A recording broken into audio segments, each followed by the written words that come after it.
Good morning. সবার মধ্যে আবার চলে আসলাম, কারণ না আসার পারলাম না। আমাদের পশ্চিমবঙ্গে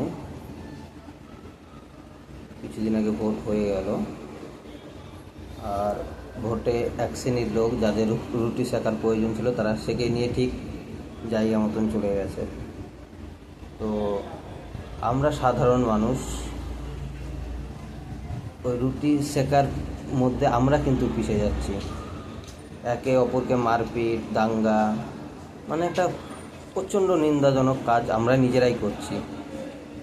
তো সবার মধ্যে এই বার্তাই দিতে চাচ্ছি যে আপনারা কেউ এই ধরনের কাজ করবেন না, কারণ নেতা মন্ত্রী ওরা কখন কার হয়ে যায় কেউ বলা যায় না।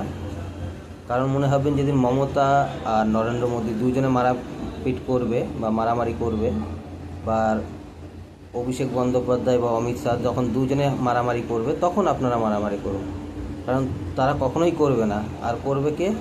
সাধারণ কর্মী, যাদের ভোট প্রচারের মাধ্যমে প্রত্যেকটা দল জিতে, যাদের ভোটের মাধ্যমে, কিন্তু তাদের কি কেউ দেখছে না, কারণ তাদের তো রুটি শেখা হয়ে গেছে, তাদের তো জিতা হয়ে গেছে,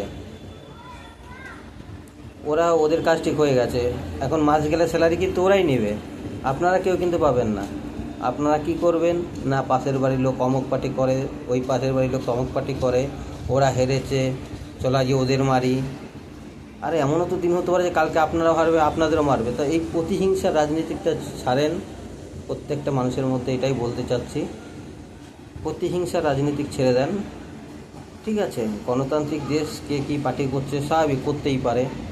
কে চুরি করছে, কে ডাকাতি করছে, কোন পার্টির নেতা, আরে কোনো পার্টির নেতাই ভালো না, সব পার্টির নেতাই চোর। আজকে যারা সাতটায় আছে তারা চুরি করবে, কালকে অপর পার্টির সাতটায় যাবে আবার ঠিক তারাই চুরি করবে। তো ওদের মারপিট, ওদের করে আপনাদের কোনো লাভ নেই। আজকে জেলে যাবেন, তারা ছাড়াতেও কিন্তু আসবে না, ছাড়াতে আপনাদের নিজেদের পরিবারে যেতে হবে, টাকা আপনাদেরই যাবে। তো পরিবারের কথা ভাবুন, ভেবে আপনারা একদম সুন্দরভাবে বসবাস করুন আর সুন্দর পশ্চিমবঙ্গ গড়ে তুলুন।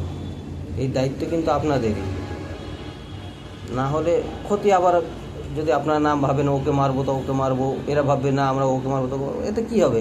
প্রতিহিংসার রাজনীতি। আজকে আপনারা এই পার্টির দলকে মারবে না, আরে কালকে আপনারা তো এমনও আমাকে গালাগালি দিয়ে বলতে পারেন, আরে ভাই টিএমসি করেছিল বলেই তো আজকে বিজেপিকে সবাই এনেছে। আবার আপনারা যদি সেটাই করেন তাহলে পরবর্তীতে আবার আরেক পার্টি আসবে, তারাও আবার বলবে যে না আমাদের মেরেছে, আমরা আবার ওদের মারবো। তাহলে এটা কি প্রতিহিংসার রাজনীতি করছে? তো সব কিছুর ঊর্ধ্বে ভারতবর্ষ গণতান্ত্রিক দেশ, সুন্দর করার দায়িত্ব আপনাদেরই। এবার আপনারা আমাদের চেয়ে যথেষ্ট বেশি বুদ্ধিমান, কোনটা করলে ভালো হবে সেটা অবশ্যই আপনারা বুঝবেন, বুঝে যেটা আপনাদের ভালো বুঝেন করেন। আমার ছোট ভাই হিসাবে একটা বার্তা দেওয়ার দরকার ছিল, তাই আপনাদের মধ্যে জানালাম। এটা সম্পূর্ণ আমার ব্যক্তিগত ব্যাপার, ব্যক্তিগত মন্তব্য। ভালো লাগলে অবশ্যই পেজটাকে লাইক, কমেন্ট, শেয়ার করবেন। থ্যাংক ইউ, ধন্যবাদ।